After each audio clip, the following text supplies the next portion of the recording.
Baiklah, langsung saja. Yang pertama, pengantar dan tokoh utama. Nah, eksistensialisme pada awalnya merupakan filsafat yang menganggap bahwa segala sesuatu yang terjadi pasti berujung dari eksistensi atau kehadiran. Nah, adapun yang melatar belakangi munculnya eksistensialisme yaitu pemikiran materialisme yang menganggap bahwa keberadaan manusia itu pada dasarnya sama seperti benda lain yang bersifat material. Nah, kemudian idealisme yang menganggap bahwa manusia berpikir secara berlebihan dan memandang bahwa manusia hanya sebagai subjek. Nah, dalam hal ini, konseling eksistensial humanistik berfokus pada sifat dan kondisi manusia yang mencangkup kesanggupan untuk menyadari diri, bebas memilih untuk menentukan nasib sendiri, kebebasan dan tanggung jawab, di mana kecemasan sebagai suatu unsur dasar pencarian makna yang unik di dalam dunia yang tak bermakna, berada sendirian dan berada dalam hubungan dengan orang lain, keterhinggapan dan kematian, dan kecenderungan mengaktualisasikan diri atau General Corey pada tahun 1999-319. Nah, tokoh dari eksistensialis humanistik adalah Abraham Maslow yang terkenal dengan teori aktualisasi diri. Selain itu, ada tokoh lain dari eksistensial humanistik yaitu Carl Rogers yang dikenal dengan metode terapi yang berpusat pada klien atau client-centered terapi. Nah, Viktor Frankl pada tahun 1905-1997 adalah tokoh sentral dalam mengembangkan terapi eksistensial di Eropa dan juga membawanya ke Amerika Serikat.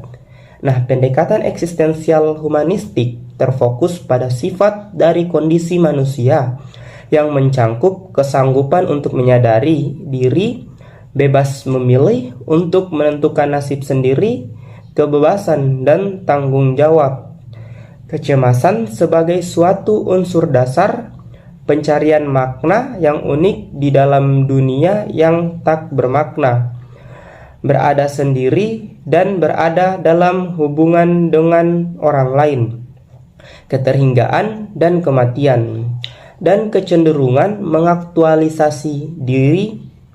Nah, eksistensialisme menekankan pada anggapan bahwa manusia memiliki kebebasan dan bertanggung jawab dalam setiap tindakan yang diambilnya. Nah, yang selanjutnya konsep-konsep dasar eksistensialisme. Eksistensialisme menekankan pada anggapan bahwa manusia memiliki kebebasan dan bertanggung jawab bagi tindakan-tindakannya. Maka, pandangan-pandangan eksistensialisme menarik bagi para ahli psikologi humanistik dan selanjutnya dijadikan landasan teori psikologi humanistik.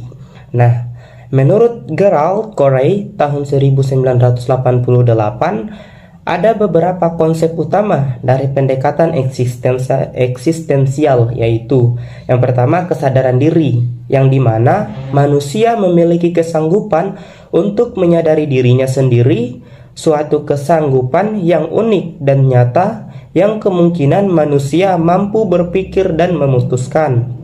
Yang kedua, kebebasan tanggung jawab dan kecemasan, yang dimana kesadaran atas kebebasan dan tanggung jawab dapat menimbulkan kecemasan yang menjadi atribut dasar pada manusia.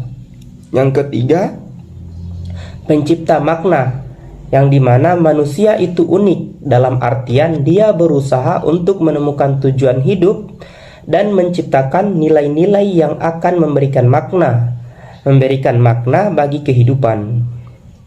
Kemudian selanjutnya, asumsi perilaku bermasalah. Nah, dalam hal ini, pribadi yang bermasalah menurut pandangan eksistensial humanistik yaitu tidak mampu memfungsikan dimensi-dimensi dasar yang dimiliki manusia, sehingga kesadaran tidak berfungsi secara penuh.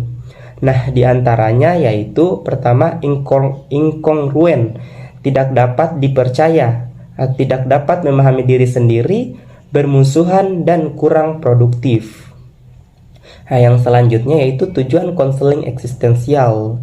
Nah, dalam hal ini menurut Goral Corey tahun 2010 ada beberapa tujuan konseling eksistensial humanistik, yaitu yang pertama, agar klien mengalami keberadaannya secara otentik dengan menjadi sadar atas keberadaan dan potensi-potensi, serta sadar bahwa ia dapat membuka diri dan bertindak berdasarkan kemampuannya.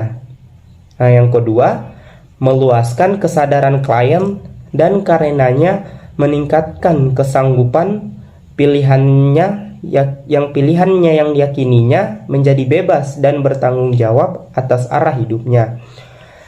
Yang ketiga, membantu klien agar mampu menghadapi kecemasan sehubung dengan tindakan memilih diri dan menerima kenyataan bahwa dirinya lebih dari sekedar korban kekuatan deterministik di luar dirinya. Nah, yang selanjutnya kemudian yaitu peran konselor dalam konseling humanistik.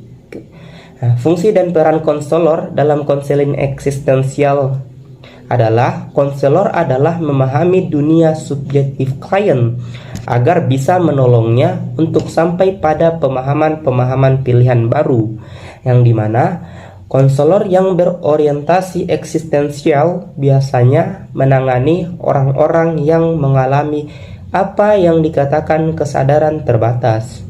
Nah, tugas sentral dari konselor adalah langsung mengkonfrontasi klien ini dengan cara hidup mereka dalam keberadaan terbatas. Nah, dalam keberadaan terbatas ini dan menolong mereka untuk bisa menyadari bahwa mereka ikut berperan dalam menciptakan kondisi semacam itu. Corey tahun 2009. Nah, peranan klien dalam hubungan konseling dalam proses konseling klien harus aktif, sehingga dalam konseling harus menentukan rasa takut dan kecemasan yang dimana mereka eksplorasi. Nah, di samping itu konselor berbagi reaksi dengan kliennya disertai kepedulian dan empati yang tidak dibuat-buat sebagai cara untuk memantapkan hubungan terapeutik. Kemudian selanjutnya kelebihan konseling eksistensial. Nah, adapun kelebihannya yang pertama yaitu teknik ini dapat digunakan klien yang mengalami kekurangan dalam perkembangan dari kepercayaan diri. Nah, yang kedua, adanya kebebasan klien untuk mengambil keputusan sendiri. Nah, yang ketiga, memanusiakan manusia. Keempat, bersifat pembentukan kepribadian, hati nurani, perubahan sikap, analisis terhadap fenomena sosial. Yang kelima, pendekatan terapi eksistensial lebih cocok digunakan pada perkembangan klien, seperti masalah karir, kegagalan dalam perkawinan, pengucilan dalam pergaulan, ataupun transisi dalam perkembangan dari remaja menjadi dewasa. Nah, kemudian kelemahan konseling eksistensial. Nah, adapun kelemahan dalam konseling ini adalah yang pertama, dalam pelaksanaannya tidak memiliki teknik yang tegas. Yang kedua, terlalu percaya pada kemampuan klien dalam mengatasi masalahnya. Dalam artian, keputusan ditentukan oleh klien sendiri. Yang ketiga, memakan waktu yang lama. Yang keempat, dalam metodologi, bahasa, dan konsepnya yang mistikal.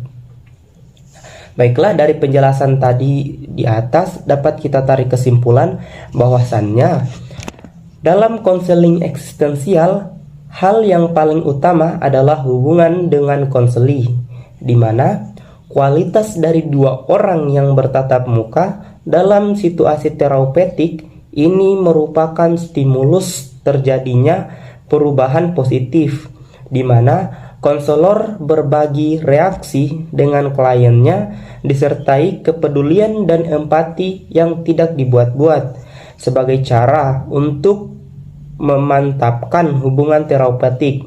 Nah, pada eksistensial humanistik menganggap bahwa manusia itu unik dan memiliki potensinya, yang dimana masing-masing yang dapat mereka kembangkan sendiri, dan juga pada dasarnya cenderung bersifat positif, serta dinamis atau selalu bergerak, mengalami perubahan yang mengarah kepada kebaikan. Nah, itulah tadi yang bisa saya sampaikan pada video kali ini. Lebih dan kurangnya mohon dimaafkan. Wabillahi taufiq wal hidayah. Wassalamualaikum warahmatullahi wabarakatuh.